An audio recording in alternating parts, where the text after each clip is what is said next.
Senators! Glad to see just about all of you survived snowpocalypse last week, so well done there. We're going to get started with roll call. Senator Erickson. Here. Senator Moy. Here. Senator Ramsey. Here. Senator Schmidt. Here. Senator Adedeji.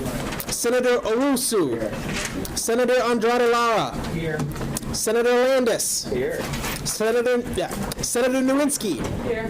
Senator O'Vrighty. Here. Senator Silwall. Here. Senator O'Caro. Here. Senator Christensen. Here. Senator Akintan. Senator Omar.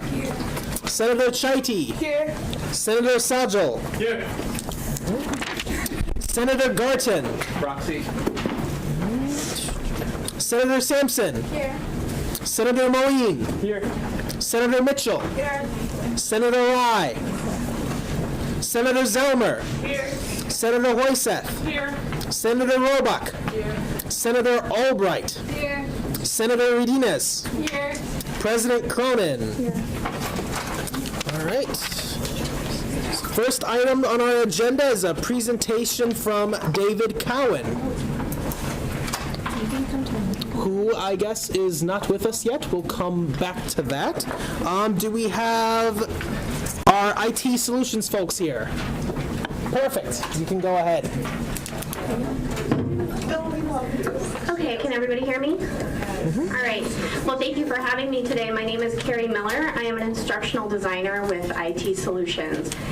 And I want to just briefly talk to you about a few platforms that we're bringing on as part of our D2L package and kind of get your support and hope that you have some positive feedback for the work and efforts that my team is doing with this.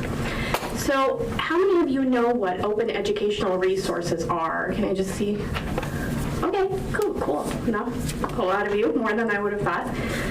So open educational resources are, I'm going to stop touching my computer, are free to low-cost resources that replace traditional textbook materials for your course. So the idea is to try and reduce the cost of your education by reducing the cost of textbook and other course materials. Probably not a bad thing, right? So I've been working with a lot of faculty. I have been doing this for about 3 years now. And so far, with the faculty, I've worked with 20 faculty members, and we are on the road to save almost $50,000 in textbook costs. So as part of that, I'm also trying to work to bring on some replacements for those publisher packages. Has anybody used like McGraw-Hill or Cengage MindTap or some of those where you sign in and you have everything in that? Okay, those are awesome, and I'm not downplaying the importance of those tools, but they're expensive, right? So I want to bring in some options for your instructors to possibly reduce the cost, but still have that interactive activity piece that they really need for some of those classes.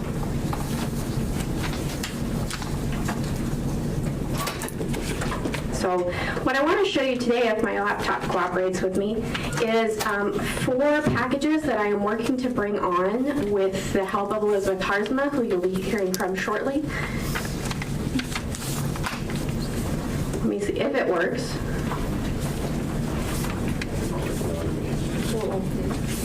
There we go. Okay. I was like, it was working. I got used it. So what we're doing is these are 4 packages that are very similar to what you guys have already seen from Pearson or McGraw-Hill or Cengage, those sign in and do your activities online type packages.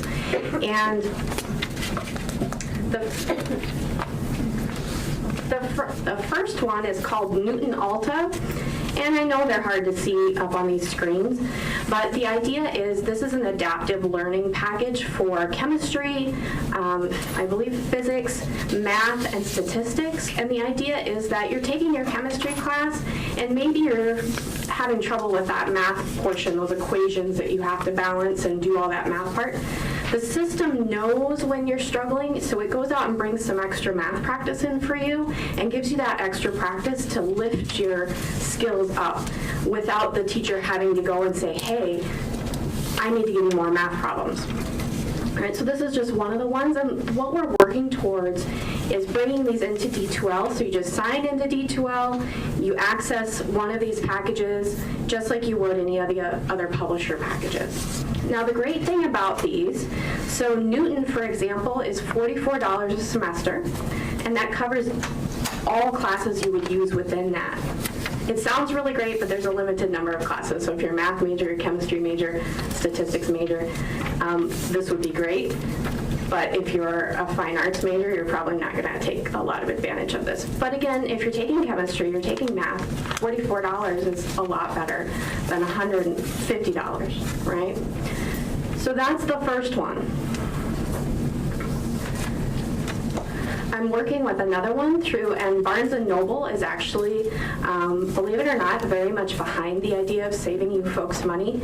And they have one called Loud Cloud that has a much broader catalog, and those work with open textbooks, so free textbooks, to create that online package of activities and materials. This is about $25 a course, so again, much cheaper than the traditional publisher materials.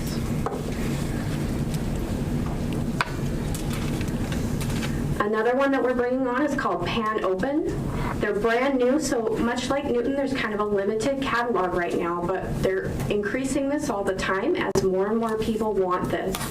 So the idea is they use a free textbook, and then they add materials like videos, like TED Talks, little quizzes, little activities that you can do, and it's all in one package. This is, again, about $25 a semester.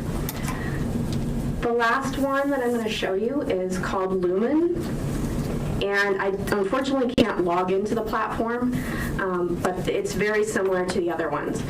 The idea is you go in, you read the text online, you take a quiz or a little activity, maybe you watch a video, and you do that all within this one space that's in D2L, and it's $25 to $50 a course, or maybe even a semester. Much less expensive than a traditional publisher package. But again, this is all pretty new, so we don't have a huge range of options in terms of what courses we could get up and running with this. But there's still some significant ones like anatomy that is an expensive textbook, a lot of your math textbooks, and a lot of your science textbooks that are pretty expensive could easily be done with these platforms. I'm out of breath. Do you guys have any questions right away before I turn it over to Elizabeth?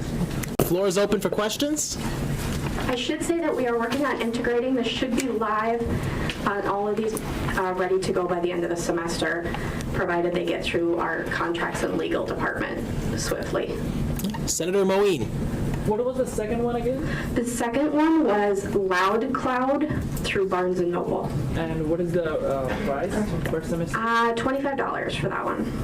And Pan Open is also $25, right? I'm going off memory, and I know I believe it was 20, right about 25. It might be 22, but like $20 to $25. Okay, the second one is Loud? Loud Cloud. Thank you. Mm-hmm. Senator Landis.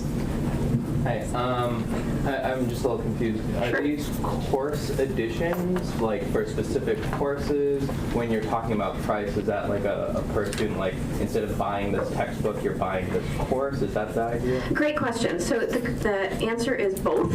Yes, depending on the platform. So for Lumen and Loud Cloud and Pan Open, those would be textbook and activities like quizzes or videos or those types of things. So it would be all of it. For Newton, then it's just the activity piece. It doesn't have that textbook component. It's meant to be paired with a free textbook, but it's not in the system like the other one. It's not nice and neat like the other ones are. So these are things that like your professor might choose to take. I see. Yes. So hopefully our goal is within the next year to start working with some of these professors if they're open to it and saying, hey, instead of your $150, $250 textbook, there's this textbook with this platform. Would you be interested in trying it out? So, Senator Erickson. I'm sorry, I think I missed it. Sure. Do you have any professors that have signed off to work on this already? I have a psychology professor who's willing to do a pan open pilot with us. We haven't decided which semester, but I'm working with her right now. We have a few other professors in chemistry, and I'm hoping to get the anatomy folks. I just haven't had a chance. This is pretty new, so I haven't had a chance to meet with them yet, if we keep getting snowed out. To try and get that ball rolling. But right now, psychology is dedicated to giving us a pilot. Director Bolcock.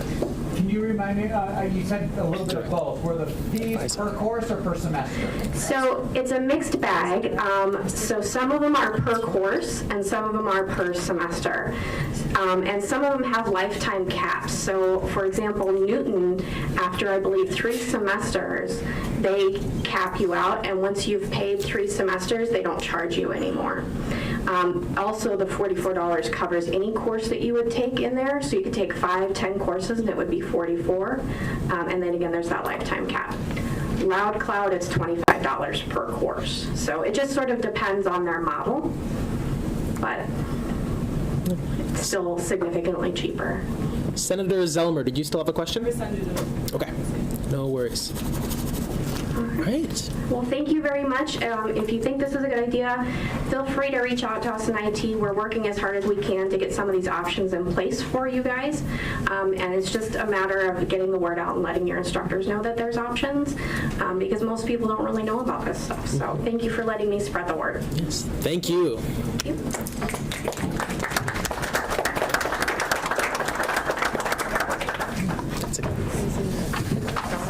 Thank you, Carrie. My name is Elizabeth Harzma. I'm also an instructional designer and technologist here at Minnesota State in academic technology. I'm here today to share with you all a bit about some of the features that came with our big Office 365 migration. This one has to do with D2L. That's some of the new features that we get along with this migration. So I like to say it's a little bit of love, because after the migration now, we have some great integration features, including everyone can log into a handy homepage widget on D2L and access your email, your Outlook calendar, and your OneDrive files right from your D2L Brightspace account. So it's a nice way to stay on top of emails as they come in, new calendar invitations as they pop up. So this will just be an overview, then I'll show you what it looks like in D2L. So students, you folks also get the option now to upload your files directly from the Cloud OneDrive. So all students have a Cloud OneDrive account, and now you can access it right from D2L. So it's a nice handy way. There's no more downloading from OneDrive to your laptop and then uploading back up to D2L. You can do a direct upload. Teachers also have a great integration where they can upload files into the content area to share with students. So they don't need to mess around with downloading a syllabus to their desktop and then back up to D2L into the content area. Those are the 3 main items that this new integration has provided for us. We do have some how-to guides, some knowledge articles. So if you, I'll just show you what that looks like. If you click the link, you get to our D2L informational site. And in the frequently asked questions, you'll see really teeny tiny on your screen, though, links to all 3 of those articles. How to log into the homepage widget with that handy link to your most recent emails, calendar, and OneDrive. How to upload a document into content, that's for faculty. And students, how to upload your documents and assignments from OneDrive. So instead of talking more about it, though, I'm going to show you how it works. So I'm already logged into my D2L. And on the home page, usually these widgets are expanded. So if you expand that widget, you'll see you have to scroll down a little bit until you get to the Office 365. So you'll see 2 widgets there, and you just click the sign in button. It'll ask you to sign in with your email.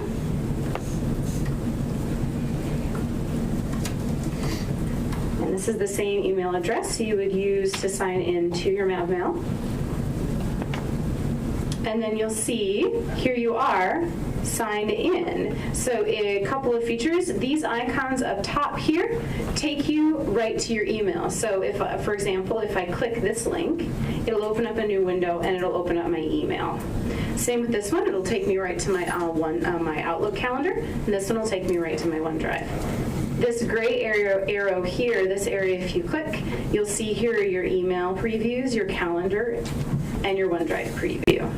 I will tell you one thing, if you use folders in your OneDrive, your folders won't show up in this preview area. So don't panic if it says no documents. It just means you have folders at the top of your OneDrive. So if you actually, if I click my OneDrive, you'll see here, oh, I gotta log in with my OneDrive. It's all good. If you click here and I open up my OneDrive, I'll be there and I'll see all my files. So let's preview some of the stuff you can do in your course. So I'm enrolled as a student in this course.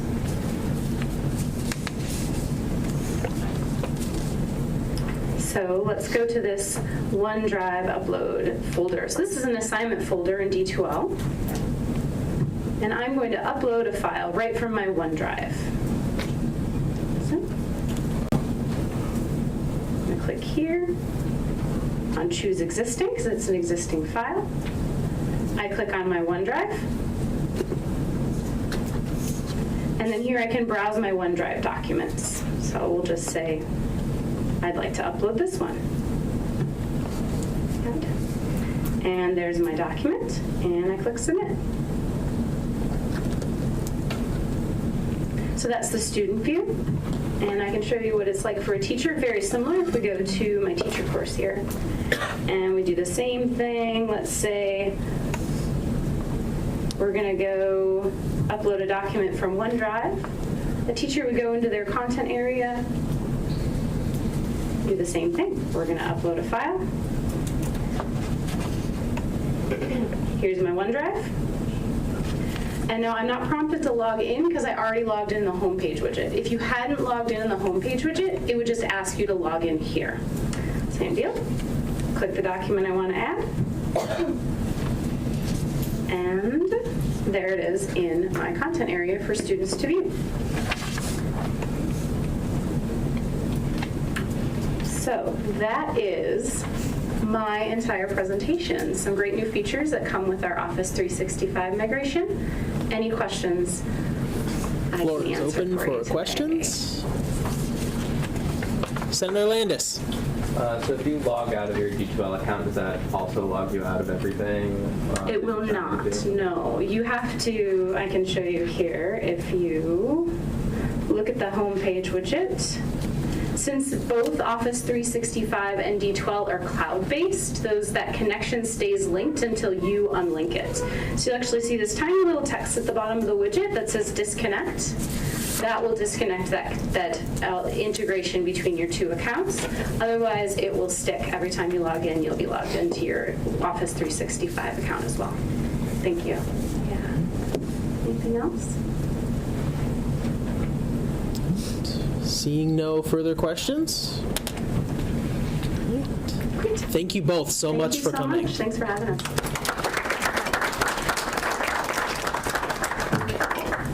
That concludes our presentations, and we will now move into open forum. Is there anyone here to speak for open forum? He's there. I had a note earlier.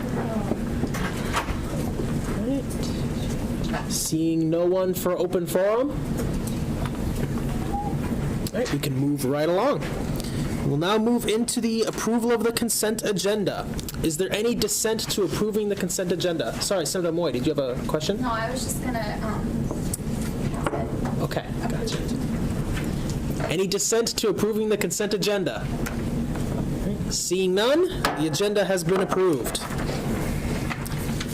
We'll now move into officer reports. President Cronin. Thank you, Speaker Pasquale. So I hope you all enjoyed your weird week last week, got a reprieve from the semester, 3 weeks in, and that you were able to stay warm. But First, I'm going to send back around the office hours sheet. So I sent it around 2 weeks ago. If you didn't get a chance to write in your hours or if you needed to change them, please make sure you do that on this sheet of paper because this is the last time it will be passed around before it is made public. So make sure you're writing down hours that you can consistently meet.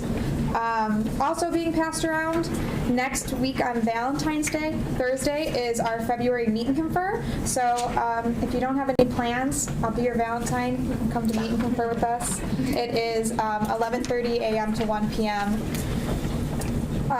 Next, so election season is coming up for the April elections. One thing that I did want to reiterate that is in the election rules is that the Senate office is a no campaign space, meaning that you should not be talking about anything election related, any intentions you have to run, any intentions you have to run as a party. Otherwise, that is an infraction and you can be subject to any discretions made by the Elections Commission. So make sure that when you are in the Senate office, you are not speaking about anything election related. Secondly, I did speak with Alex Lucier, who is the Election Commission lead officer. Next week is the first rules reading, so if you do intend to run for election, you do have to attend a rules reading. As I mentioned a few weeks ago, the application is live, so those are the two things you have to do in order to be an eligible candidate.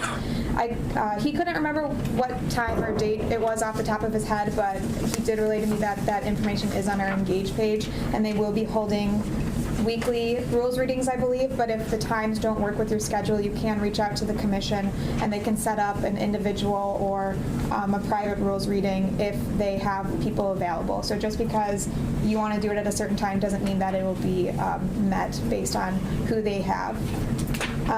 Next, so just a few Students United updates. Ray Whitty was hired to be our new campus coordinator, so he will be overseeing the Students United Campus Committee here. He used to serve as an at-large senator last semester and as well as senator last year, I believe.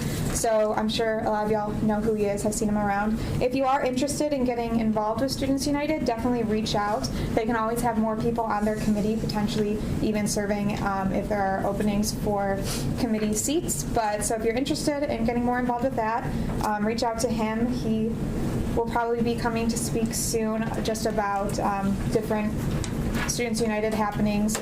As well as the advocacy conference registration closed last week. So if you did register for advocacy conference or advocacy day, you will be hearing soon from Ray and I regarding travel plans and what to expect for the conference in general. As well as, I know April seems really far away, but our Spring Delegates is coming up soon. It's the first weekend of April. So if you're thinking about attending that, start considering if you have that available weekend open, and if you'd like to, as well as that is the same conference where they hold elections for the state chair, vice chair, and treasurer of Students United. So if you are interested in running for one of those seats, those applications will be open soon.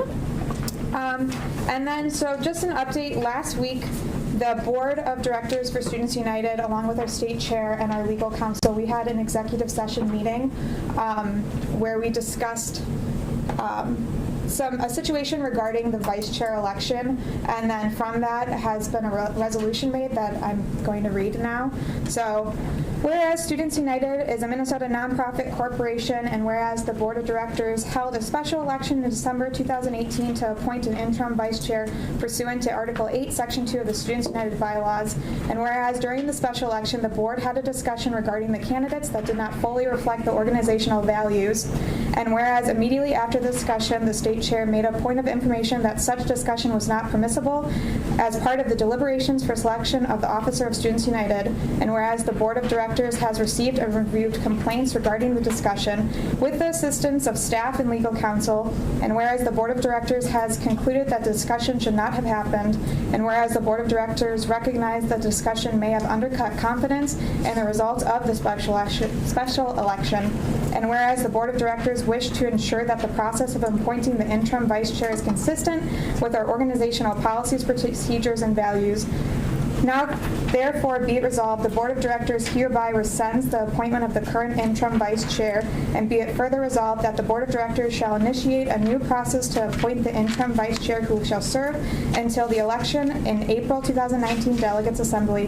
The selection process for this process will not include the individuals who were members of the Board of Directors at the 2018 December special election, nor the individuals who were members of the Board of Directors at the January 2019 executive session. And be it further resolved, the board members shall undergo training on relevant law, policies, and procedures prior to participating in the process of appointing an interim vice chair. Be it further resolved, the Board of Directors censures the board at the 2018 December special election as a result of the discussion, and be it further resolved that the staff of Students United review Students United's elections and appointment process and recommend improvements to the process prior to the April 2019 Delegates Assembly. And be it further resolved that any and all members of Students United who are involved in the election selection process for student leaders, including but not limited to the officers and Board of Directors of Students United, shall continue to undergo training on the governance of legal compliance responsibilities at least once per year.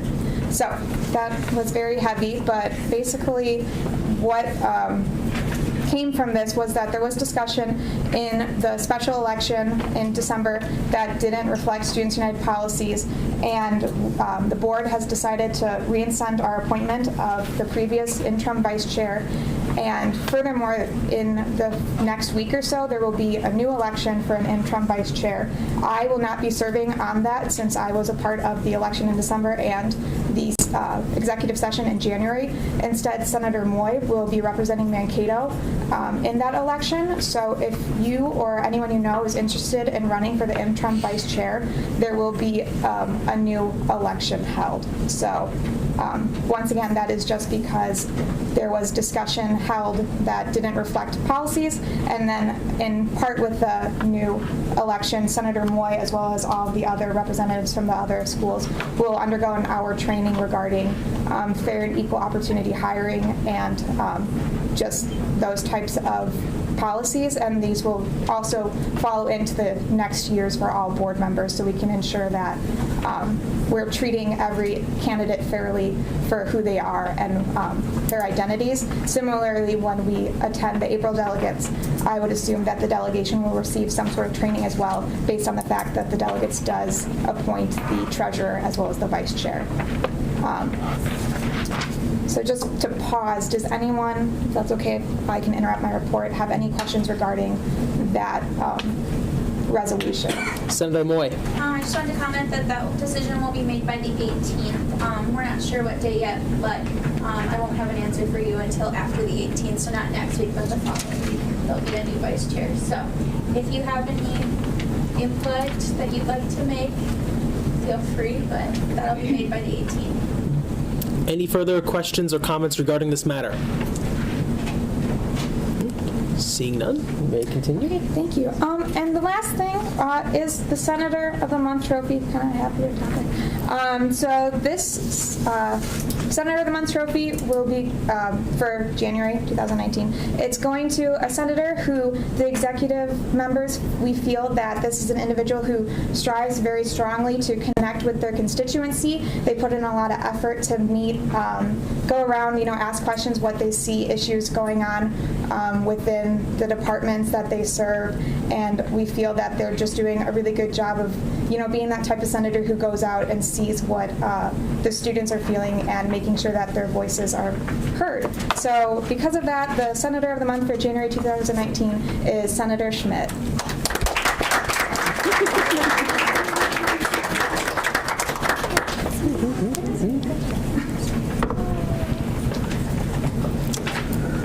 So that's under my report. Any questions for President Cronin? Seeing none, we can move into my report. Just to reiterate a couple things that I sent out in the email before. I'm going to pass around the senator report schedule. It's the same one that was sent out at our last meeting. I know it didn't make it around the whole room to everyone, so if you didn't get the chance to write in your name before, you now have a shot at doing so. If you want to make any changes, you can go ahead and cross out your name and write your name in somewhere else. That's fine too, if you so desire. But I didn't have any senator reports or committee reports this week because we had the 4 vacancy elections, and I wanted to make sure we had enough time for those. But you can look for, at our next week's meeting, we're going to get started with the Academic Affairs Committee report and then the Student Affairs Committee report the week after. So you can watch out for that.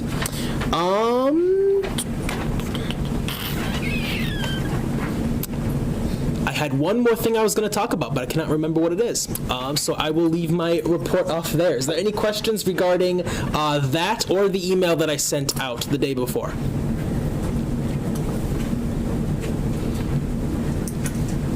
All right, seeing none, we can then move into our vacancy elections. We will get started with the vice presidency.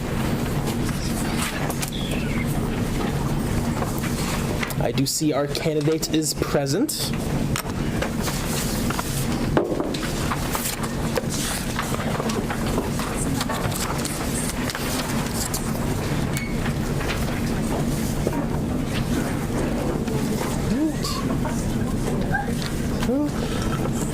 Senator Ramsey, I know that you are familiar with our election process, but I'll just reiterate it for our future candidates that will be coming up in the next elections. So we'll get started. You'll do 1 minute to highlight anything that you want to mention within your application or any new information that you want to bring up. After that, then we will have the opportunity to ask questions. We'll go around. Any questions that are posed must be asked of all candidates. After that is done, you will have approximately 30 seconds for a closing statement. Then we'll have you step out in the hallway. We'll have deliberations, come to a vote, and then bring you back in once we've reached a decision. That being said, you may begin your opening statement when ready. So, hi everyone. I think I know all of the current senators here. I am currently the Academic Affairs Coordinator. I'm running for the vice presidency because I think overall I'm a lot better with logistical roles. I enjoy planning and organizing a lot more, and I'm a lot better at it.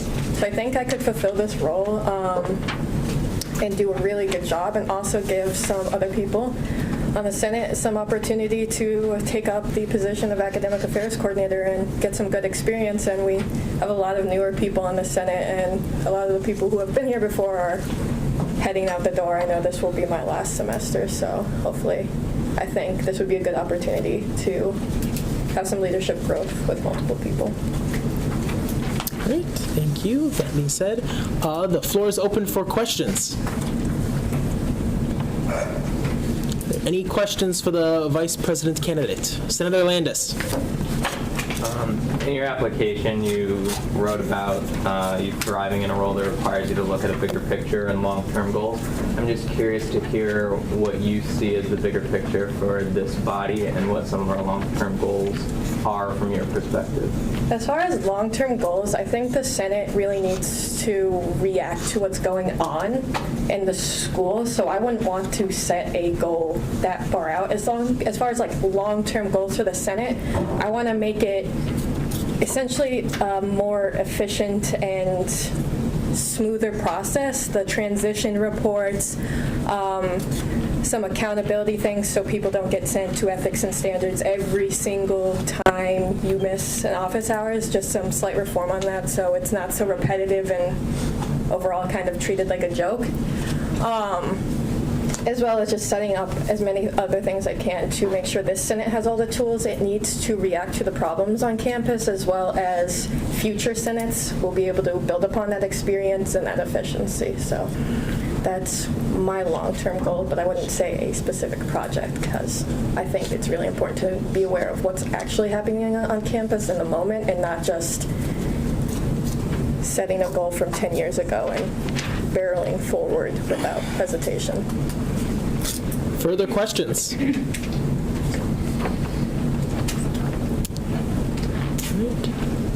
there are no further questions, Senator Roebuck. So what, like, have you been doing on academic affairs? So on academic affairs, I've been trying to get some projects organized as far as the OERs is a big one. It's really cool that that program's coming out.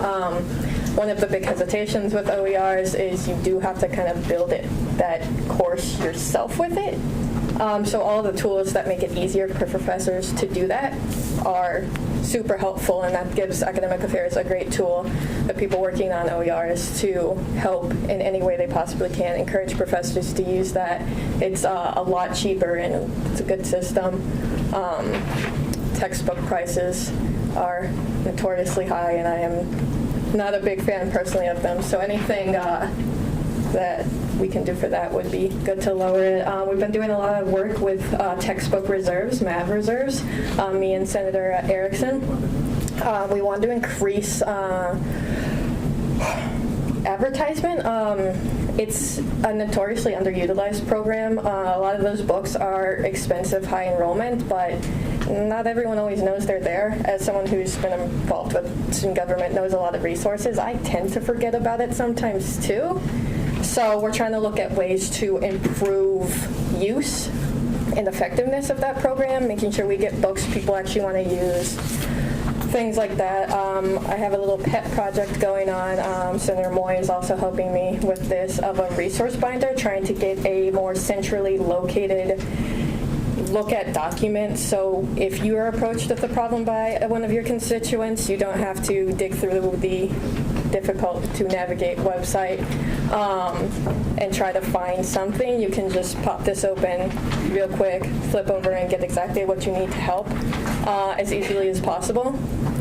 I think resources are great, but they're nothing if no one knows about them. Another thing that I'm kind of trying to work on, it's a little difficult right now, is a first year seminar, trying to make sure that's used, and it's really open and kind of sporadic and really free to whatever they want to do, which is okay in some ways, but also I know when I took the class, it was, in the best of words, a waste of time. I really didn't get a lot from it. I've learned my values like 80 times in high school in the little worksheet. So we just did a lot of stuff that I thought wasn't super helpful when we could have been, learning about these resources, learning about a bunch of other things. So I just want to make sure that if we have such a good opportunity to interact with new students on the campus, that we're using it in a way that actually benefits them and doesn't waste their time and one credit of money. I don't know how much that is exactly, but I had to pay for it. And as well, I just wanted to make sure everyone in academic affairs is, in touch with their constituency, meeting with the deans. I'm really trying to encourage not only talking with the students, but the administrators, the faculty, and getting to know what is happening in your college, because as the academic affairs coordinator, I don't really know what's going on in graduate studies. I have a pretty full class load. I don't have time to hunt it down all the time, or education or anything else. So it's really important for the committee that everyone is in tune with their college, so if there's a problem, we can bring it forward. We can see if we can try to fix it or if they need any help. But I think it's really important that you are actually in touch with your constituency and the faculty to do so. Senator Akintan. All right, so through your experience in student government, what has been like the most challenging task for you, and like how have you used, and how can you take that experience and apply it to potential vice president? I think the most challenging thing for me is I don't handle frustration well. So I think a lot of, sometimes on the Senate, some motivation can be a little sparse. Sometimes this is a resume booster. There's a lot of really great senators, especially around this year, but it does happen a lot where people will come in and not do a whole lot. And I personally find that really frustrating, and working with those people sometimes is really frustrating for me. So something I'm trying to do more is less judgment and maybe more encouragement. I'm really big on the accountability and the personal responsibility, but I can't force people to be motivated and inspired, so see if I can come up with a couple other tactics to maybe help, but that's definitely a hard thing for me. If people aren't motivated on their own, I usually am not going out of my way to do it for them. I think we're all big kids and can do that. Any further questions? Senator Roebuck. What have you done in order to prepare to run for vice president? Well, I filled out the application. That was a pretty important first step. As far as other things, I don't know if there's anything like specifically going to the gym and playing some pump-up music or something. I think what I've been doing just in my role with academic affairs and as a senator for the whole time here has kind of helped with that for me. I have been putting 10 plus hours a week into Senate since I filled the vacancy last year. This is really all I do with my life. I go home with my roommate who is also on Senate and we talk about Senate. When I was sick, I watched the live stream. There's nothing else to do with my life. So Senate is something that's already really important to me. Preparing for that actual role, I don't know how I would super do that, but I do really love to learn, and I'm already interacting a lot with upper administration through some other committees I do. And I think that I'm prepared for the learning that I would need to do on the job, but I think my experiences, what I'm doing on the Senate right now, has given me enough preparation to assume the role. Senator Landis. I think perhaps building on Senator Roebuck's question, how do you conceive of the role as vice president being different than that of a senator? And, what is it that about the role that you feel being vice president you can do better than you can as a senator? So executive leadership and the actual Senate is always different. I think of it a lot in, I guess, military terms. It's the easiest way for me to conceptualize is the difference between enlisted and officer. The enlisted is the arms, they get things done, and officers plan and organize it, so it's just not random flailing about. If we don't have, that organization and general direction and kind of goals that we can develop together as an executive team, it kind of just has the rest of the Senate going around in their random own directions, not really knowing what to do or what the general overall goal of the executive branch is. Because as the academic affair coordinator, I don't think I set the executive decisions, the executive goal, so I try to respond as best I can, but as an executive, I think it's more about making sure that everyone knows their goals, knows what, at least the gist of what they're doing is, and then helping them if they need help doing it, so that everyone is a well-oiled machine. Just so we're effective at moving through this, try to keep your answers more to the 30-second range. Senator Moeen. Yes, so if you could change one thing to improve the Senate efficiency, what would you do? I currently have a motion being in the last stages of editing. I talked a little bit about it, accountability.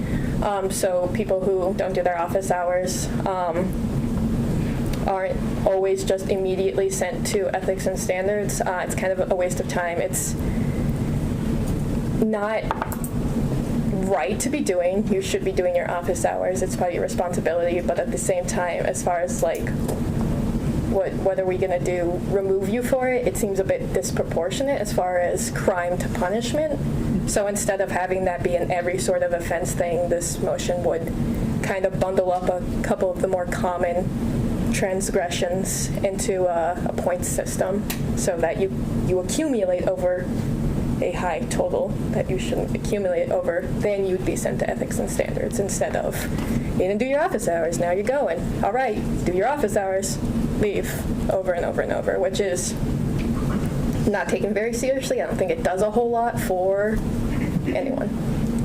Any further questions? Senator Moyne, did you have an additional question? Oh, no. Okay. Seeing none, you have about 30 seconds for a concluding statement. As far as a concluding statement, I'm really excited to work with the rest of the executive team. I am trying to come into it with as much of an open mind. It's definitely a team. It's not just me. The vice president isn't doing their own thing, or they shouldn't be. The president shouldn't just be doing their own thing, and the speaker shouldn't. I really think we should be working together, presenting a united front and communicating well with the Senate, and I really hope that I can be able to do that. So thank you for considering me. Thank you. We'll have you proceed out to the hallway, and we'll call you back in once we've reached a decision.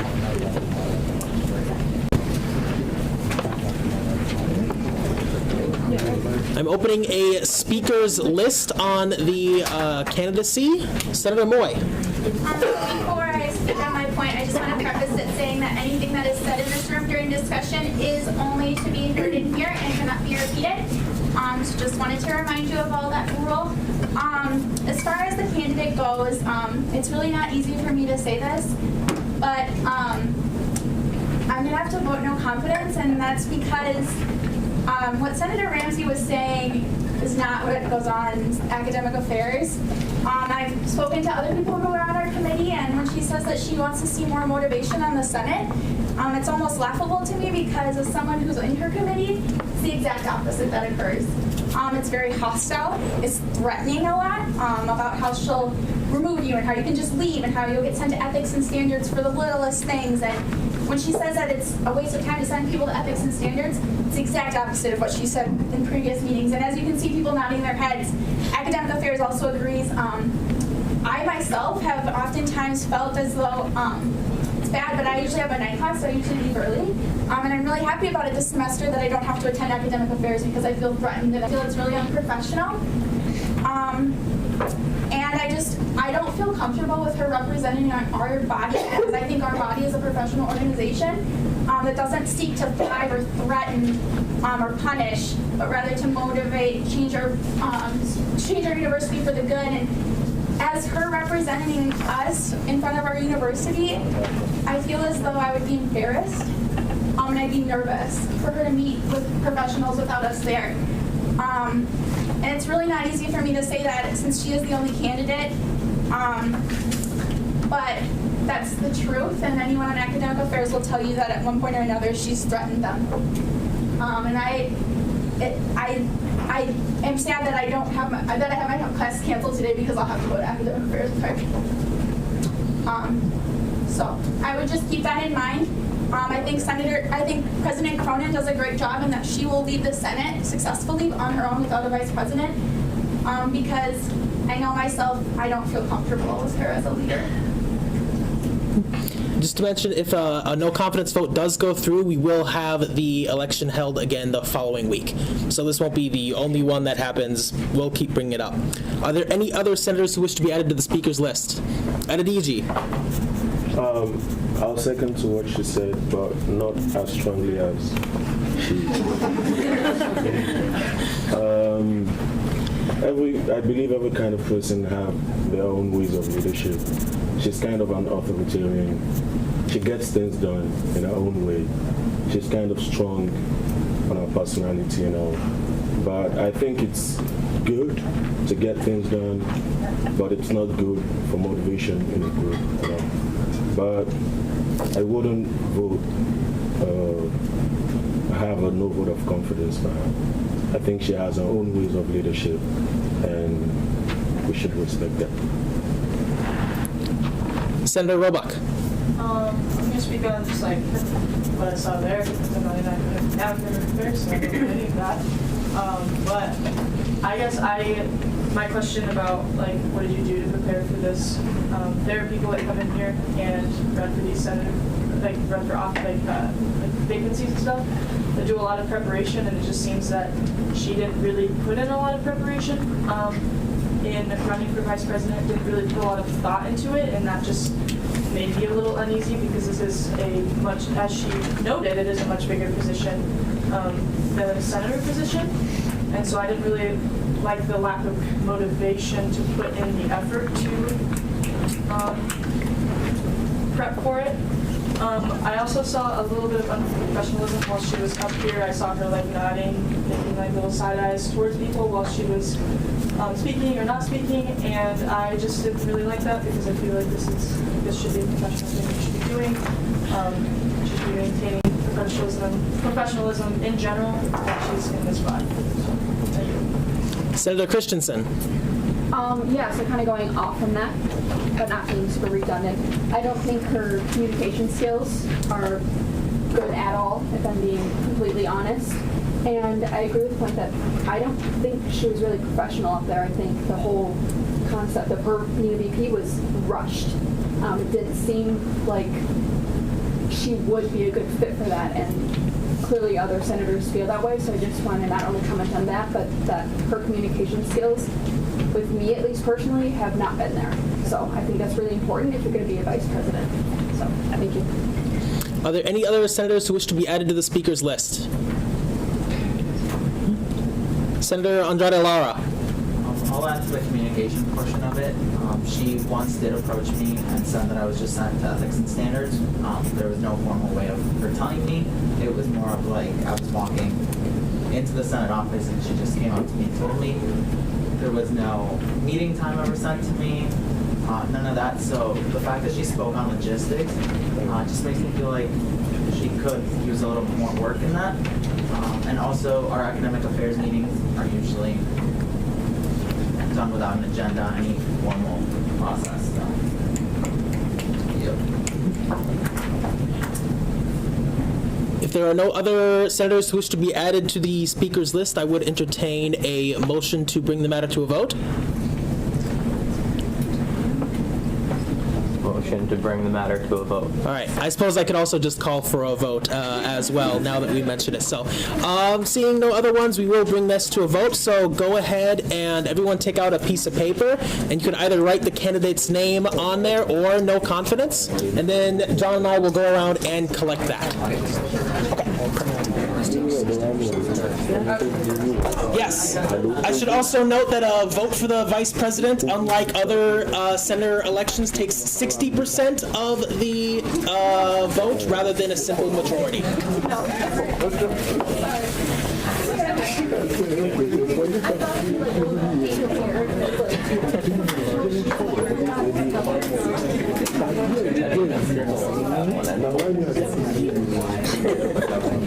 Face, you were like, I know. Okay, no, that's it. Really, Sean, I was like, you've actually done something good. stop, don't say that. Right in my but you do. You always feel like I go to the PA and I say, what's good? Like, what do you want? Which I think is something that a lot of senators, or like in the past, you know, that's not an approach people take, is to literally go and walk up to someone and ask them what they want to see changed. So, yeah, we'll have to get your picture and then post it in the office and on the Facebook page and all that good stuff. So. Plus, I forgot to mention, you're also always consistent with your office hour, the one that you list. Just a quick reminder for the candidates before we continue. When you're writing out your vote, please write it in the form of either a candidate's name or no confidence. I don't necessarily know what yes means. I can assume, but I don't want to make that assumption on your behalf. So please, either the name of a candidate or no confidence as your options. That being said, we can bring in our candidate again. Thank you for running for the vacancy election today. There has not been an election, so we're going to reopen the election for the vice presidency next week, and then we'll have this whole process again. But thank you again for running. No problem.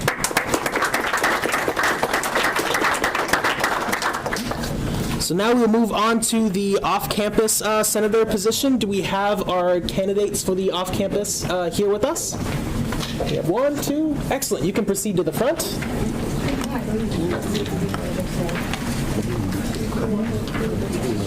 There's up there. Excellent.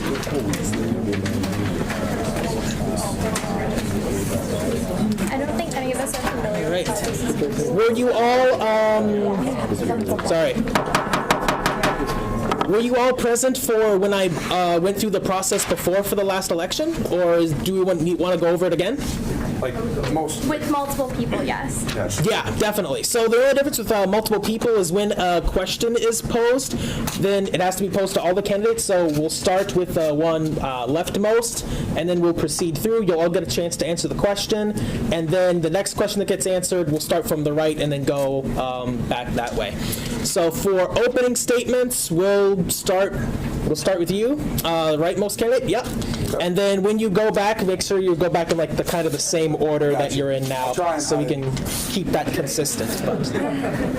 But yeah, you may begin when ready. All right, I don't think I need a microphone. Sorry, guys. My name's Logan Dahlk. I'm also a football athlete here. I'm running for an off-campus senator. I've been an off-campus student for only about a semester now, but I live 15 minutes away, so I'm really off-campus, like capital OFF.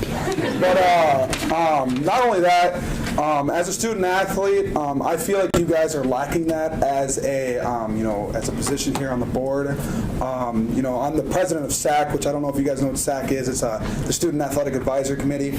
So all like student government, we're the exact same thing, but we're with all student athletes of every single team. I'm the president of that. I'm also on the NSIC board as well, which is the board with all the schools for the entire conference with 16 teams.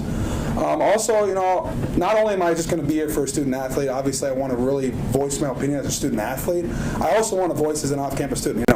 Almost all of the student athletes live off campus. Most of them, obviously there's freshmen, but we live off campus. We're spread out all over the place. We know what it's like. When we go off campus, we feel like we're alone. Even though like I'm an athlete, I go to women's basketball games, go to hockey games. But when that stuff's not happening, there's nothing. And I feel like that's a problem. When there's parking, events, academic events, all those types of things. I feel like I can really help out with this board. I can link with you guys. I feel like I'm a energy booster. I'm a motivator. Also, like I've been called by certain coaches that I'm the wave maker. I'm the mover and the shaker. I get stuff done. And I try to be as professional as possible. And hopefully, if elected, I can make some waves here on the student board. So thanks, guys.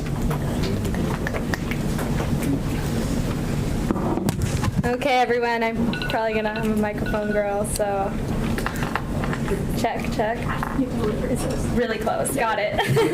All right. To be brief, I will address the elephant in the room. I am a new face to student government. You may recognize me from Greek life or even MSU cheer. So thank you for giving me a little bit of time to explain. Fraternities and sororities are in fact students running a government. I am well versed in answering to constituents and carrying out duties and expectations of an officer. So as former Vice President of Diversity and Outreach on the Executive Panhellenic Council, I have a strong affiliation with the Greek community, and with that being the Vice President of Diversity and Outreach, I have strong ties with the International Student Association, the National Panhellenic Council, and then the Student Athletic Advisory Committee. So we did a lot of collaborating last semester. With that, I'm comfortable addressing people from all walks of life and not afraid to push the envelope to make some change. So, thank you.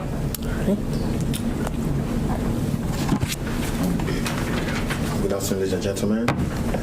My name is Suleiman Galen Dulabo.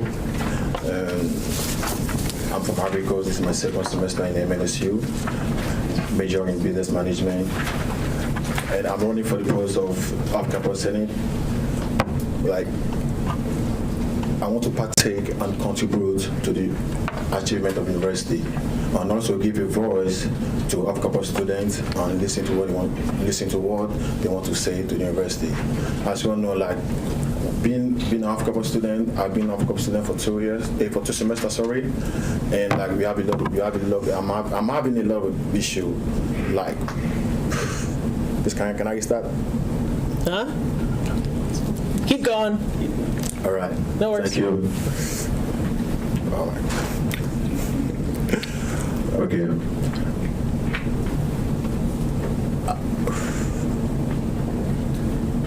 No need to be nervous. Yeah. We've all been up there. We all get nervous anytime we do public speaking. It's all right. No worries. All right. I'm running for the post of off-campus Senate to partake and contribute to the achievement of the university and to give a voice to off-campus students. And why am I running for this post? I'm running for this role because I'm off-campus student too. I'm living in College Station. For the past 2 semesters, I've been MSSA here, and due to my research, I started some research since last week. I was able to talk to a couple of students before coming here. So I was again hey, I'm off-campus student. I'm running for this post, and what kind of problem do you think that you are having or you are facing that needs to be addressed in this assembly? Because a lot of students don't know they have an off-campus senate that will represent them here. And to my research, one student was talking about parking, and that's true. Like there's free parking, and there's not a lot of space in the free parking. Sometimes when I miss the bus, sometimes I will take my car and park in the free parking. But sometimes when I'm coming to the free parking, there's no space sometimes. Why I need to be in class? That's the first one. The second one is the communication. So like there's a lot of things that's going on in this school that we off-campus students don't know that's going on. So like there's someone that need. About like 5 seconds remaining, so we can wrap it up. All right, like what do we do to all this problem? I will promote the communication and get ready to listen to all students, off-campus students, to what they want to say, and find a good solution to pass necessary and positive information to them so that they'll be aware of what's going on campus. Thank you. Thank you. Floor is now open for senators to ask questions. Senator Moy. Yeah, so part of your role as a senator is that you have little pet projects, for lack of a better word, that you work on in order to improve your constituents' lives on our campus. And coming into the semester late, you're going to have to work kind of fast since you're at a disadvantage with time. So I want to know what pet project you're going to work on that you've been thinking about and how you plan to start working on that project so you can complete it by the end of the semester. And we'll start with candidate Khalid, and then we'll do the inverse for the next question. Oh, thanks. And through my research, like I'll first come with the communication first, because like the most important thing is the communication. Like off-campus students must know what's going on in school. So back then, when I was in MAVRIK, I was the general secretary of the SG in MAVRIK, and due to that, I was able to create a Facebook and a Snapchat group, so whereby I can pass information to all campus students. And if I'm elected to this position, I will be able to, because I'm having all kinds in different apartments outside the school, so I will be able maybe to go to each apartment and talk to students and to listen what they want to say, and I'll find a good solution for them. And secondly, I will talk about the bus stop. Because there's a lot of apartments that don't have bus stop station. Let me take an example as College Station. They don't have any bus stop station, whereby if the bus come, they're always staying in cold. And with this season, everywhere is slippery, you can fall down with this cold, that kind of stuff. So I think like, I know the school cannot go there and say, hey guys, you need to put a bus stop station, but I feel that being an off-campus senate, you can go to the apartment office and try to talk to them, to say, hey guys, please, can you help us do this and do that? And if they can't do that, probably we can even go forward and open a GoFundMe to raise a little bit of capital to give them, so that they will be able to build maybe a bus stop for the apartment for our students. Because I really care about student welfare. Thank you. Thank you.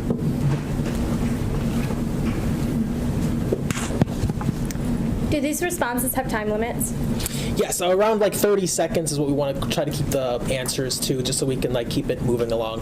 Okay, so coming out of my vice presidency with diversity and outreach is a very vague position and very new to the panel and council. And if you don't know what that is, it's fraternities and sororities have their councils much like this. And I held the executive role for being liaison between everybody else and Greek life, because oftentimes we can get very stuck in our own organization. So with that, I had a lot of pet projects. Me and my counterpart, we created Adopt a Team, where that is a big problem. Attendance at sporting events is very, very low. Being an MSU cheerleader, yeah, that's pretty painful, cheering to the stands, okay? So with that, Also, there is a huge age gap between the on-campus students and then the off-campus students, and you know what? That's largely attributed to alcohol being, illegal. Anyway, so I brought up the rules to that because I mentioned it in my application, and I guess what I'm asking is more administrative discretion, making tailgating great again, and also with that, I think there should be better proportions with just events on campus to off campus, because we can have off campus events, and most of us do live off campus.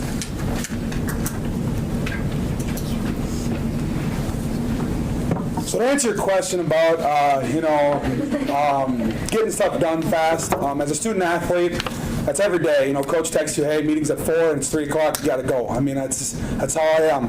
As the president of SAC, last year about this time, about middle of March, we decided to do a fundraiser for Make-A-Wish. And it was called Mavs Got Talent. I don't know if any of you guys went to Mavs Got Talent. Me and another student athlete organized that entire event in less than 2 weeks. So, I mean, we really buffed down hard. In terms of doing off-campus events, what to do or what to improve on. This last week, I was terribly sick. It was kind of a good time to be sick because of the weather. But, I had to park on that main drive right by the dining center, and I had to walk all the way to the student health, get a pass, walk all the way back, and I'm terribly sick. So it's just little things like that in terms, parking, like she said, events, cheering in front of, I started helping creating the Herd, which is also the fan club for everyone. I helped doing that with SAC, and having only 4 student athletes be a part of the Herd, it's kind of embarrassing. So like she said, events, that's going to be a big thing with me. I'm interning for the athletic department. We're trying to really get stuff done, and hopefully that's what I can do if elected. All right, Senator Adedeji. What are your leadership qualities? What strengths do you have as a leader? And how do you think that will bring something to So, Logan, you'd be the first to answer this one, and then we'll go in. Leadership, abilities, and ever since elementary, I've always been a leader.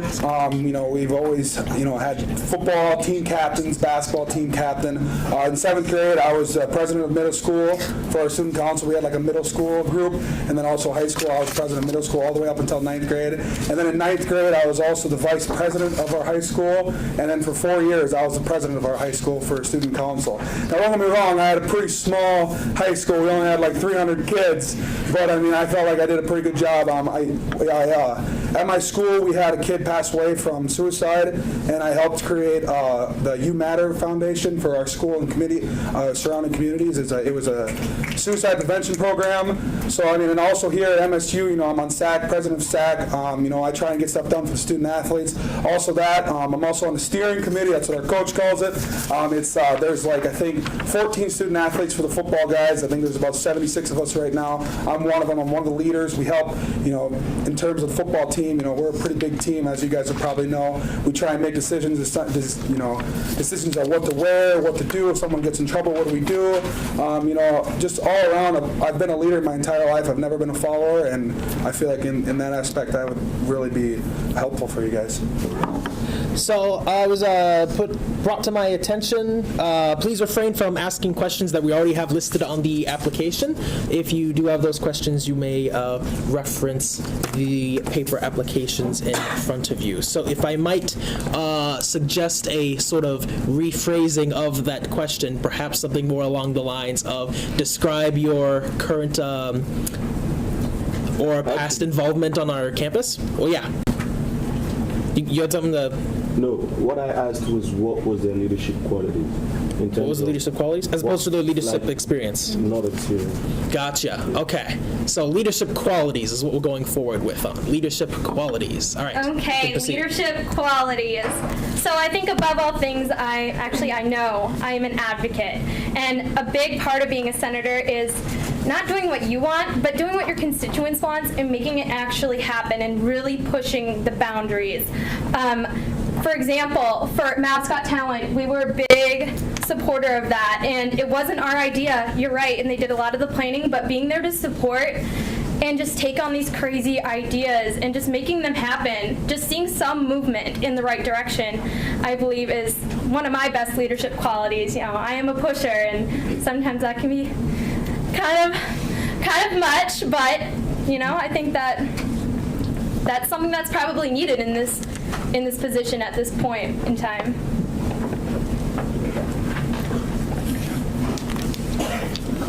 Thank you. About the leadership quality, I will talk about me, my behavior kind of stuff. I'm a hardworking student, and I always help people out in terms of difficulty every time. And when I talk about leadership, my dad always say, like, leadership is not about position, it's about service. What you're waiting to do for people. And leadership also is not about we are the best among people, or we are I'm the best my class in the class. No, leadership to me is someone that's ready to help people out, to bring their talent out. So I'm that type of guy that's ready to help people out, ready to listen to what they want to say, and ready to find solution to all their problems. Because every problem always has a solution. All right. Thank you. Senator Sampson. Sorry, Senator O'Caro. Did you have a... Okay, you had your... All right, never mind. Senator Zellmer. What would be, I know this is kind of addressed on the application, but what would be some of your first steps to addressing the issues that you brought up? Is that okay? Because it's like kind of bad, so it's not addressed very well by some of the applications. Yeah, we kind of already covered that with like the whole pet project thing, so... I understand my question. No worries. All right, Senator Moeen. Yes, so what year are you in, and what are the 3 qualities you think it will help you to serve in off-campus position other than what you did or your looks? That's kind of related to the whole like leadership qualities things that we mentioned before. So I'll have to point out the redundancy there as well. Did you want to rephrase that, or we'll come back to you? Don't worry, we can think about it for a bit. Senator Moy. Move to closing statements and a vote from redundancy. All right, was there a motion for the previous question? No, I'm motioning to move to a vote because of redundancy 2 times now. Gotcha. Motion to close the speakers list. Yes. That's what we're looking for. Okay, is there a second to close the speakers list? All right. Is there any dissent? Thank you. Is there any dissent to closing the speakers list? We do have dissent. Do we have just like one more question to go? No. I'm gonna. So that was dissent, right? Correct. I have a question. Okay. You have a question? Yeah, I'd like to ask the candidates. Oh, gotcha. Not a parliamentary question. I'm going to go ahead and I'm going to close the speakers list after 2 additional questions. All right, we're going to proceed with that. Senator Landis. Thanks for being here with us today and standing for this position. I'd like to ask, how would this platform as a senator enhance your abilities to get some of your goals achieved that you have? And again, we would be starting with Khalid.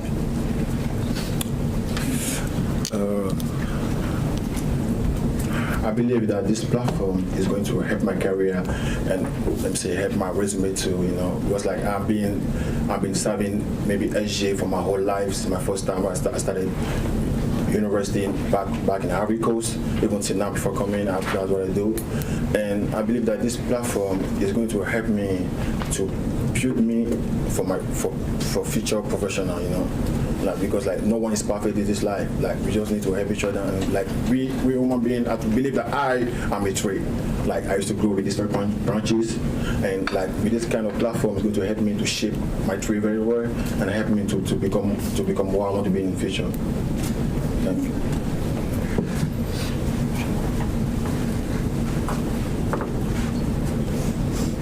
Okay, so I am a senior in my program and I will be graduating in the spring. So with that, I've been living off campus for 3 years now, and I've accumulated quite a few things that I want to get done, and I'm very much of a go-getter and very much of a trailblazer, so I feel like you would be very surprised to see what I would do and the ideas that I would come up with and how much I would listen and just get so much done in a short amount of time. like I said, I'm very much so an advocate, even if I have no ground to stand on. So, did I answer your question? Okay. Sorry about that. No worries. So to answer your question, in terms of what this position would do for me, the main thing would be getting in touch with all of you guys. Using your guys' your abilities to speak as well. If I have a problem with how the Trafton Center looks like, and in terms of art design or whatever, I can ask to someone in here, what do they think? Or in terms of like when I'm interning for the athletic department, one thing we're really trying to do right now is trying to get social media boosted up for the athletic department, because I don't know if you guys see, we don't really post a lot of stuff, and the big thing is we don't have a video major or group here on campus. So that's one thing, that's a little thing that's in the back of my mind in terms of getting in touch with you guys. Maybe getting a video board here, trying to get video crew here to start recording, us athletes, or even Greek life, all this stuff, to try and recruit new students, because the more students we have here, the better we're going to do. So and this position, I feel like I can really help out with the potential of MSU. Personally, I think we're way too big and we're settling on kind of too little. We're kind of banking off other colleges, and I think we should be the big dog. Sorry, candidate, you've reached your time. All right, is there one more question before we move to closing statements? Okay, yeah. Senator Moeen. Yeah, like what year are you guys in? Sophomore. I don't see the relevancy to the position. I'm a senior. If that helps. There we go. Questions answered. Is there one other question before we move to closing statements? Seeing none, you will each now have 30 seconds to do your closing statements, and we'll proceed starting with Logan. So as, in summary of everything that I've said and all the questions that I've answered, but, personally, I just feel like if I were to come here and be elected and be grateful enough to be a part of your guys' crew, I feel like I can really fit in pretty well. I feel like I'll be able to, move some waters, create some waves, get stuff done. Personally, I'm not doing this just to do it. I'm doing it for, the potential of MSU. I want MSU to be better than what it is right now, and I think there's a lot of things, as an athlete, I see a lot of things that we're not doing right now, off campus as well, parking. Obviously parking is a big thing. It's been brought up a lot, but even the sanitary of our, facilities, just little stuff like that I happen to notice, and I just feel like if I brought up to you guys, we'd get it all done, and I think we'd make MSU better. So, thanks, guys.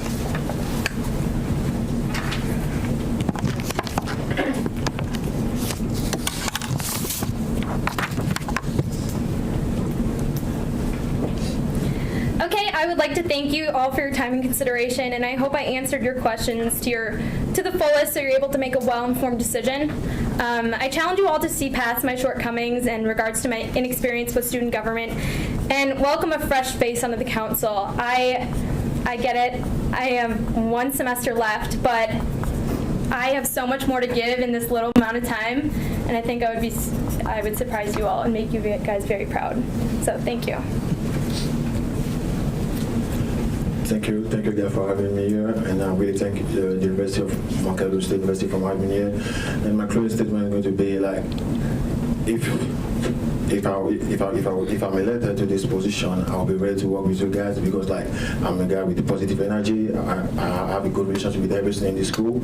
Off campus and in campus, I have many friends, and I'm ready to work. I have great energy for everyone, and I can bring positive vibes to this assembly. And thank you. Thank you. All right, we'll have you all step out in the hallway, and then we'll call you back in once we reach the decision.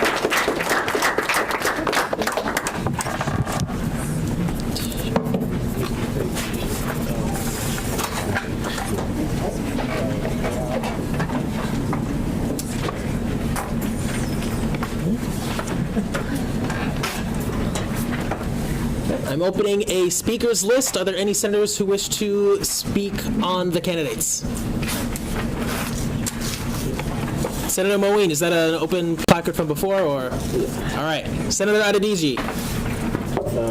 I've made a comment on Logan. I think we could all see that it was pretty much high energy.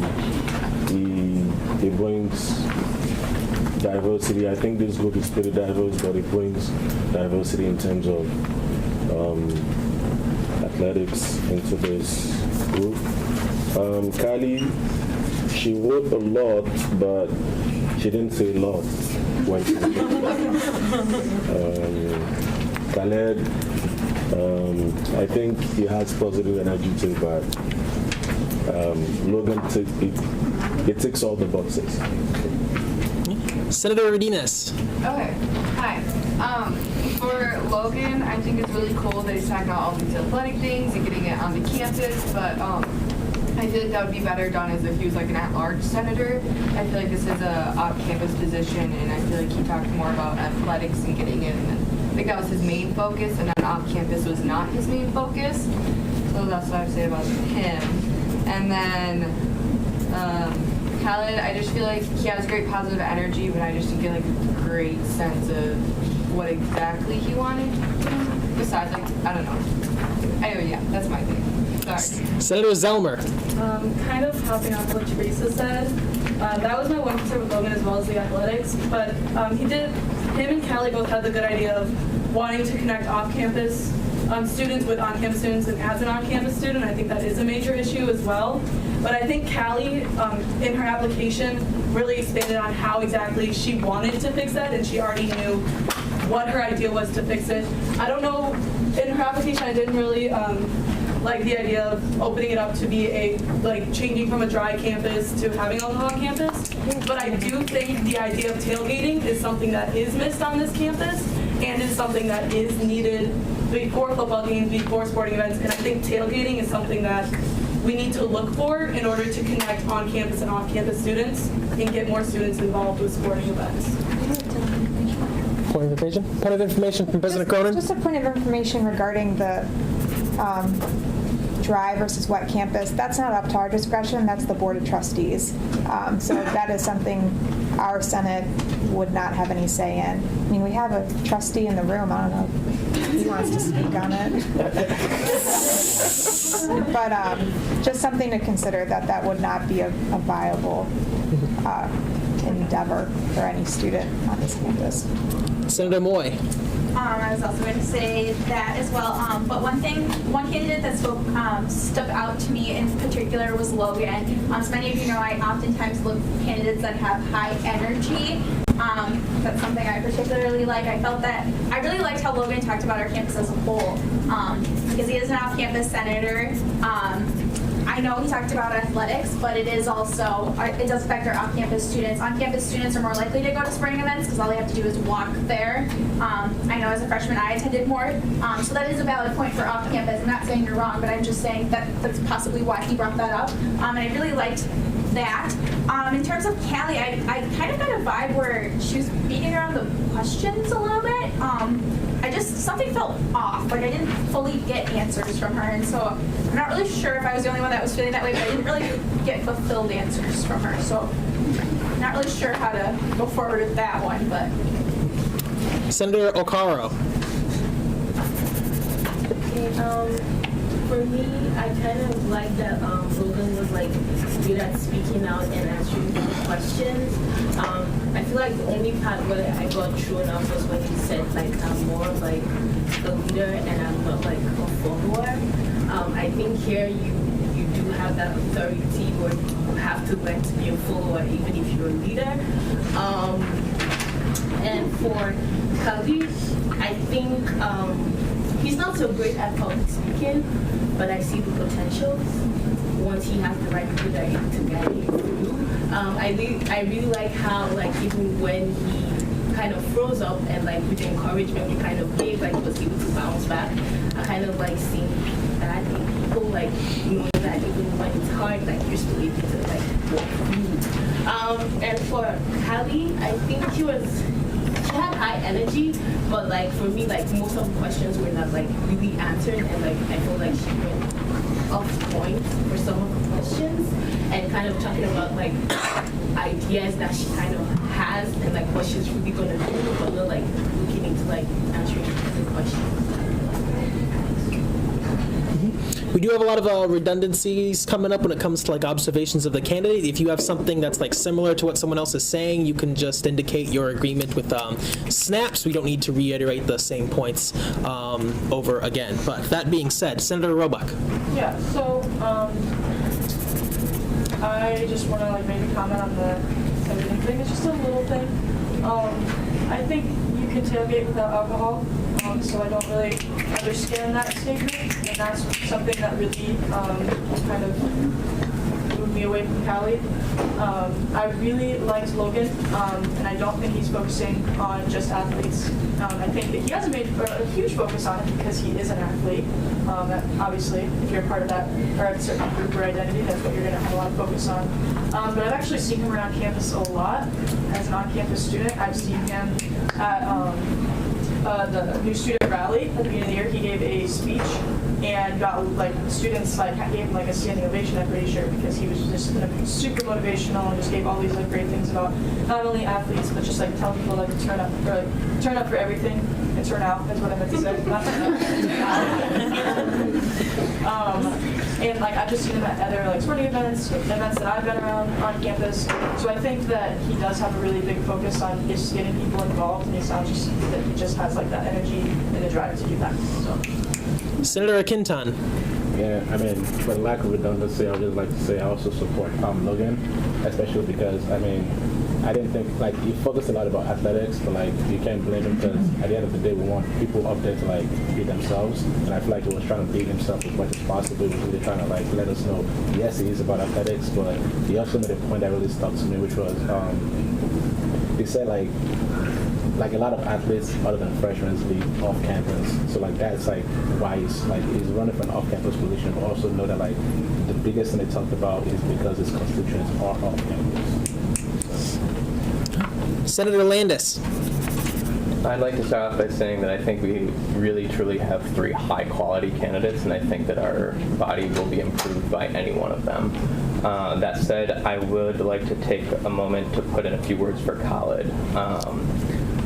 My question, unfortunately, was, I think, misinterpreted, and I was looking for more of a, what would this platform do to help you further your goals for the school? And based on some of the answers that had already been given in previous questions, and the response to that one, I do feel as if Logan and Callie have each enjoyed some high quality leadership positions within the school, and I do believe that they've already had an opportunity to do things in the school.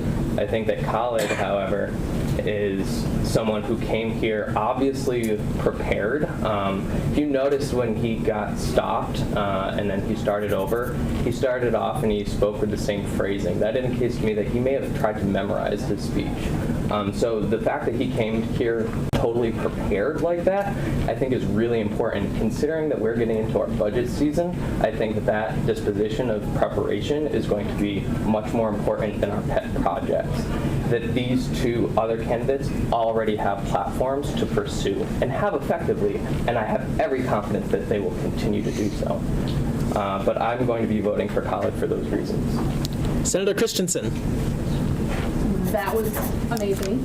Just one more thing to add on to that. My only issue with Callie is she spoke super, super highly about how she's a huge advocate, but not once did I hear what she was advocating for, and she had many opportunities to mention those, but like I said, I didn't hear any of them. Maybe I missed it, but that was her biggest thing, and that is that she's a huge advocate, but I didn't hear any reason behind that, so. All right. I'll take one more question from Senator Hoyseth, and then we'll move into a vote. I really like what Senator Landis said, but I think it's important to know, like, while the other candidates besides Khalid, did have a lot of experiences on campus, and like, they don't necessarily need this to improve, I think we need them. And I think that, like, Khalid doesn't really have something he's really excited about, and a group that he's really advocating for. We don't really hear a lot from the student athletes, from students, like, except when they come, and having one stand at the table, bringing up that perspective, I would love to hear, so I would consider voting for them. All right, thank you. So the way that we're going to do this vote, since we do have a contested election and 3 candidates, I'm going to have you all number them in order of 1, 2, through 3, in order of your preference, so that we can avoid a potential runoff election. Yeah, we can do that. So,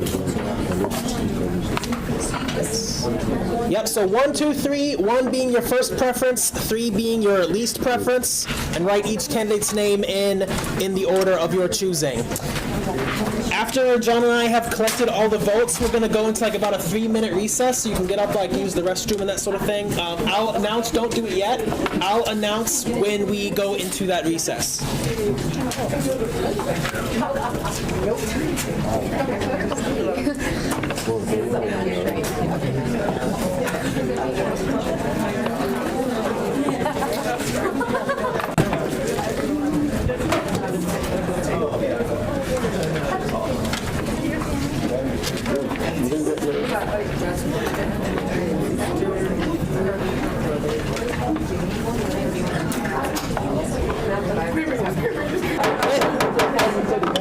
Thank you all so much for running for this position. Our senators mentioned during our deliberations, and I do agree, it is fantastic to have multiple high-quality candidates running for our vacancies, so we really do appreciate you coming in. That being said, we have had an election, and congratulations, Logan Dahlk. You are our next off-campus senator. Thank you. Did I pronounce that correctly, by the way, Dahlk? Yep. Excellent, fantastic. You can actually stay up there. We're going to have a little swearing-in ceremony for you. So, go ahead and raise your right hand in oath-like fashion and repeat after me. I state your name. I, Logan Dahlk, will represent it. Let's get the side shoulder. All right. Will represent and serve. Will represent and serve the students of Minnesota State University, Mankato. The students of Minnesota State University of Mankato. In student life and academic need. Student life and academic need. And will uphold the mission. Will uphold the position. Mission. Constitution. And bylaws. Of the student government. I so affirm. Congratulations. Do we have an open seat? Yes, fantastic. All right. We will now proceed with our next vacancy election for Allied Health and Nursing. Do we have our candidates with us? Perfect.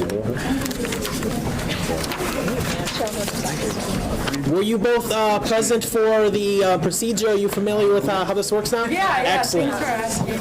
Perfect. All right, so we'll have each of you come up and begin with your opening statement. Okay. You may begin with ready. Sorry. No worries. Hello, my name is Gretchen Biggs, and I'm a Communication Sciences and Disorder student. I appreciate the opportunity to talk to you about my platform as a prospective senator of the College of Allied Health and Nursing. So a question for everyone. Are you able to name 5 majors within the College of Allied Health and Nursing except for nursing? The issue I've noticed while being here at MSU is many majors within this college are hidden behind nursing. Nursing and nurses are an essential part to our world and a crucial piece to our society. But family consumer sciences and exercise science possess both of these qualities as well. Essentially, I want to shed a light on other majors which are equally as important. Getting professors, staff members, and students from a variety of different majors involved will be a step in the right direction. Whether this advocacy comes in forms of tabling at campus events, posting flyers, or speaking at open houses, the college can show the campus what we have to offer together. Thank you. You sure can. Oh, thank you. What if he said no? That would have been terrible. I'm Emma Williamson. I'm a pre-nursing student. So I wanted to be involved in student government because I feel like this is the place where you get stuff done. This is where you make real changes. And I want to be more involved with Minnesota State and An issue that I face as a pre-nursing student is the lack of flexibility in the major. Like, I don't have the opportunity to pursue a minor or really any other interests, and I think that it would be a good change to maybe make it a little bit more flexible so that nursing students can be more well-rounded people. And my first step for changing this is to make an appointment with the dean and talk about what I can do to change that. Great. Floor is now open for questions. I would like at least one. Senator O'Connor.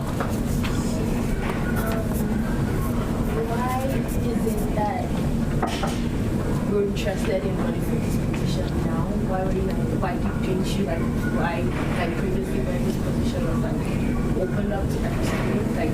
Why do you see it's apply right now at this time? We can begin with Emma. Okay, thank you.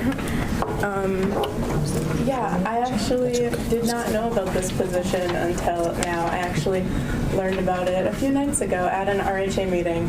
So I just hopped right on that. I'm like, that sounds really awesome.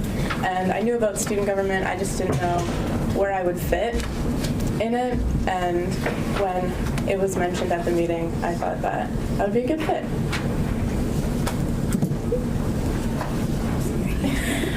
I applied now because when I first got here, I wasn't sure really what I wanted to do, so I just let myself get a feel for the campus and my schedule and classes and let myself settle in with a couple different organizations like student ambassadors.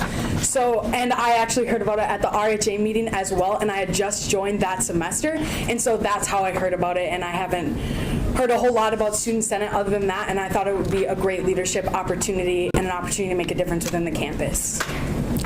Well done, RHA senators. Any further questions? Senator Kenton. Assuming you were to be elected, you would have to serve in two committees, the academic affairs and then one other committee of your choosing. What would that committee be? We'd start with Gretchen this time. Yep. I guess I'm not super familiar with the committees or what committees you all have to offer. The Academic Affairs Committee sounds really interesting because, you know, I'd like to learn more about all the classes everyone has to offer and how we can improve that for our students. Maybe a policy committee, just looking at our bylaws or trying to change in that way. Yes, I'm also not familiar with my options for the committees, but I feel like I would be happy in whatever committee as long as I'm like helping people and making changes.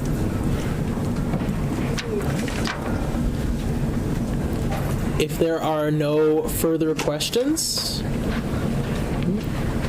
right, we'll move to closing statements then. And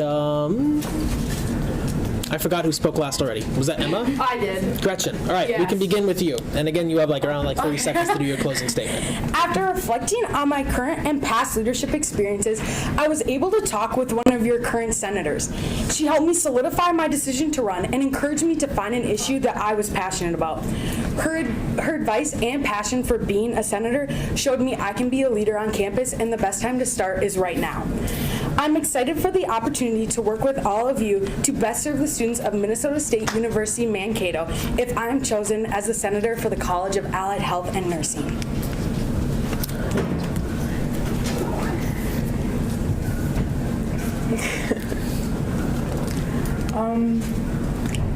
I just want to thank you for this opportunity, and I just feel like this is a really supportive and great room of people, and I think it would be super awesome to be a part of it. And yeah, thank you.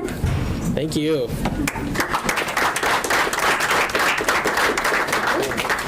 We'll have you step out into the hallway, and then we'll call you back in once we've reached a decision.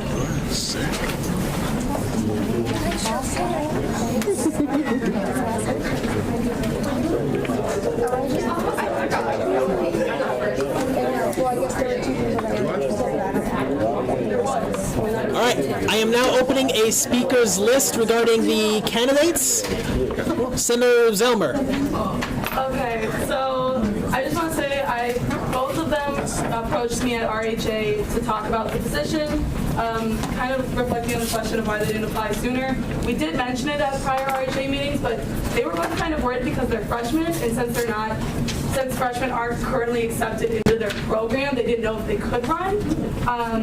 But both of these girls, honestly, I know them both personally. They're both amazing people. I do think with them both reaching out to me, Gretchen did reach out to me more. She wanted me to look over her application. She wanted me to look over her speeches. She wanted to ask what she should say, what questions might be asked, and how she could best prepare for it. And she was honestly texting me all day and night about this position. So I do think, although they are both great candidates, and it would be great to have either of them on our Senate, I do think Gretchen would be the best because she has already put in the most effort to join us. And outside information is all right, but keep it to comments that would be relevant to the position. I'm sure they are both amazing people, but it's not relevant, at least not of those sorts of comments. But that being said, Senator Rodinez. Okay. Hi again. I like them both, but I really like Gretchen because she seemed very confident in how she was speaking. And like, yeah, she had her note cards, but I feel like she was really just like speaking off of them. And then I like the fact that she's not necessarily like a nursing major and how she wants like to focus on other majors because like she was right. I could name 5 majors that were nursing in there, so I really like that part of it. And I don't know, I feel like she could be really well with working with that college and just being very confident speaking her opinion out here. Senator Moy. Not to be redundant, but Kayla and I had a meeting yesterday with our dean, and we both spoke on both of us being non-nursing majors for the College of Allied Health and Nursing. We spoke to our dean about how a common problem in our college is the rest of us that are not nursing that are like, we're part of the allied health part, we're here too, and how we can make that more visible. And so I really liked that Gretchen was, here for the little ones in the back that were like, hey, we come here too. Any other senators who wish to be added to the speakers list? Senator Erickson. One thing that's just been nagging me in the back of my head is after reading the applications is Emma, the problem that she faced, that she wrote about was the nursing program being too strict. And like Leanna said, we met with our dean yesterday and we had a really good conversation about nursing and about the program and what it offers and how we like how strict it is and how we couldn't find a good word for it, but a lot of these courses are weed out courses.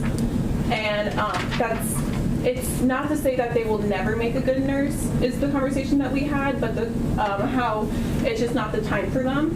And so she talks about how she'll email Dean Chris about that, but that's just something that we had just talked about, and it's not going to change. And that's not a problem in the major right now. If she wants to pick up a minor, she can. It's just she'll have to be here longer than 4 years.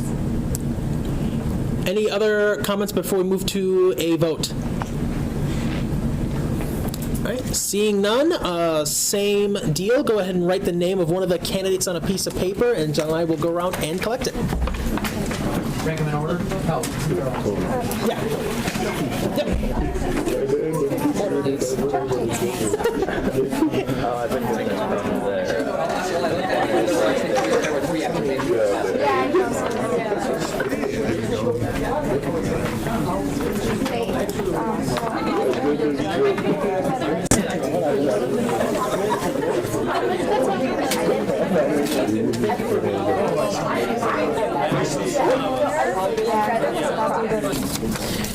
Thank you both so much for running for this position.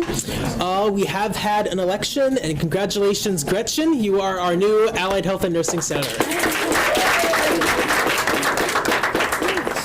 You may also proceed to the podium. Okay. And help me out with your last name.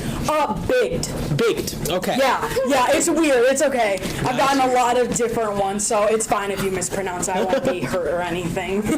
Raise your hand in an oath-like fashion. I state your name. I, Gretchen Baked, will represent and serve. The students of Minnesota State University Mankato. The students of University of Minnesota State University Mankato. in student life and academic need, student life and academic needs, and will uphold the mission, Constitution, and bylaws, of the student government. I so affirm. Congratulations. Do we have our graduate studies senator with us today? Okay, I suspected potentially not. So we will have our graduate studies senator election postponed to next week as well. Congratulations. All right, that concludes our vacancy elections. We will now move into announcements. President Cronin. Can the two newly elected senators meet me after this meeting? We're just going to do a quick little orientation for y'all. Yeah, it's fine. I already emailed it. Further announcements. Elliot. Yes. Hey guys, Elliot with MAVRIK Adventures in the Department of Campus Rec. Next Monday, February 11th, we're going to be doing our first pilot program. It's going to be snowshoeing. It's at 1 o'clock. It's free. Transportation is provided. We're going to Rasmussen Woods. If you have any questions, just let me know. I'm going to pass out some flyers. Thanks. Senator Erickson.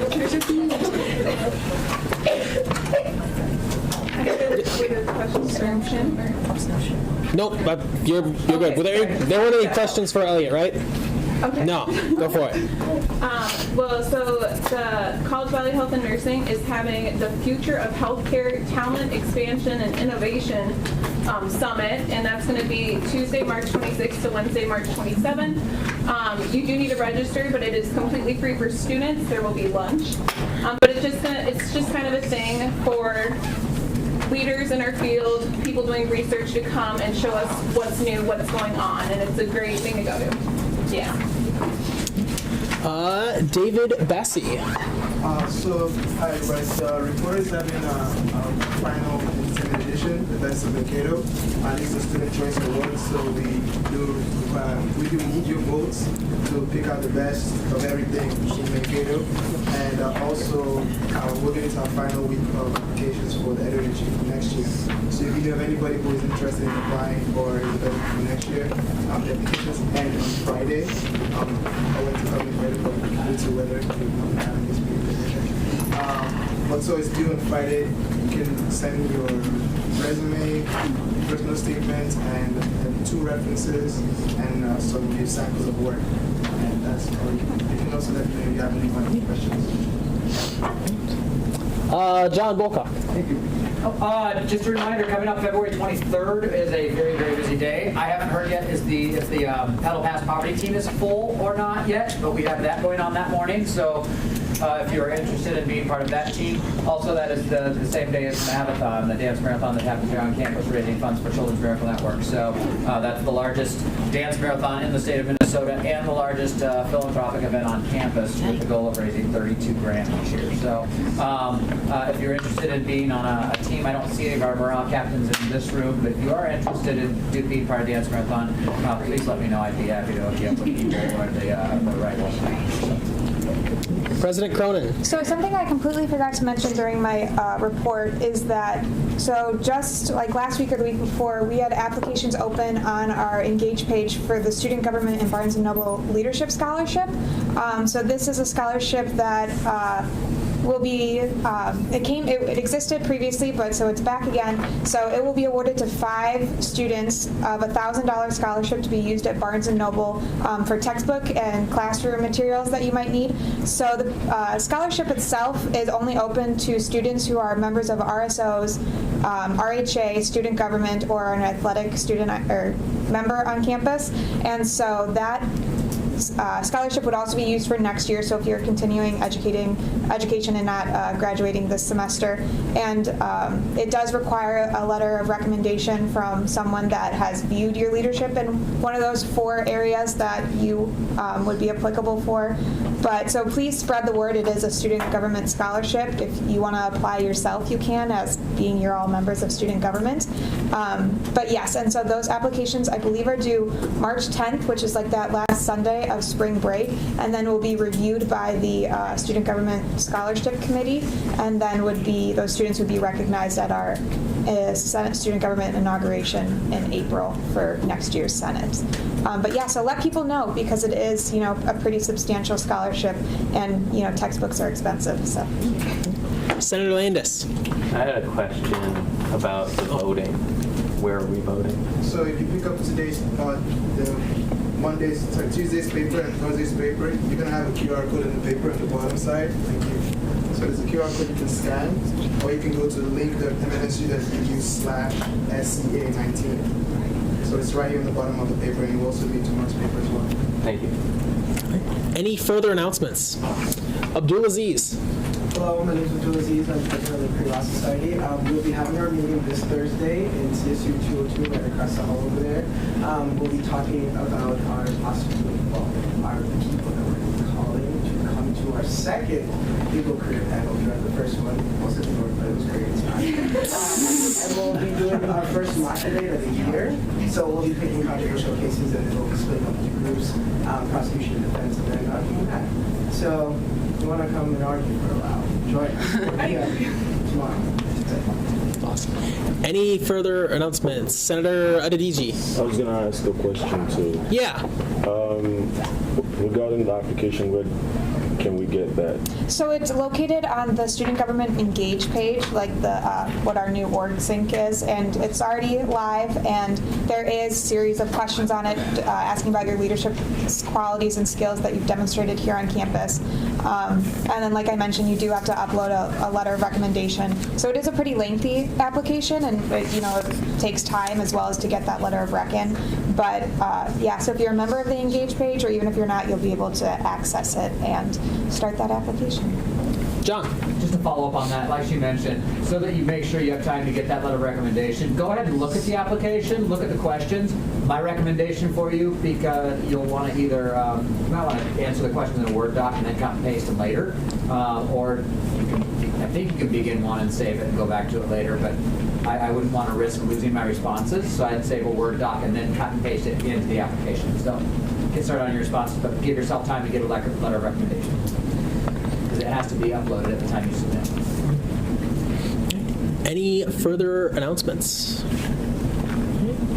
Seeing none, that'll conclude our meeting. I'll begin with ending roll call. Senator Erickson. Here. Senator Moy. Here. Senator Ramsey. Here. Senator Schmidt. Here. Senator Adeliji. Here. Senator Owusu. Here. Senator Andrade Lara. Senator Landis. Here. Senator Nowinski. Here. Senator O'Vrighty. Senator Silwall. Here.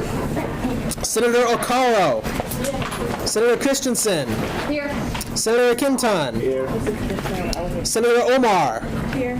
Senator Chaiti. Here. Senator Sajal. Here. Senator Dulk. Yep. Here. Senator Garton. Here. Senator Sampson. Here. Senator Moyne. Senator Mitchell. Here. Senator Rye. Senator Zelmer. Here. Senator Hoyseth. Here. Senator Roebuck. Senator Albright. Senator Udinez. I missed someone. Where did that go wrong? Right at the beginning. Senator Burke? Help me out again. Oh, sorry, me. Okay. Bigged. Present. All right. Excellent. President Cronin. No, I saw him. All right. We are now adjourned. Time is 6:01. Yeah.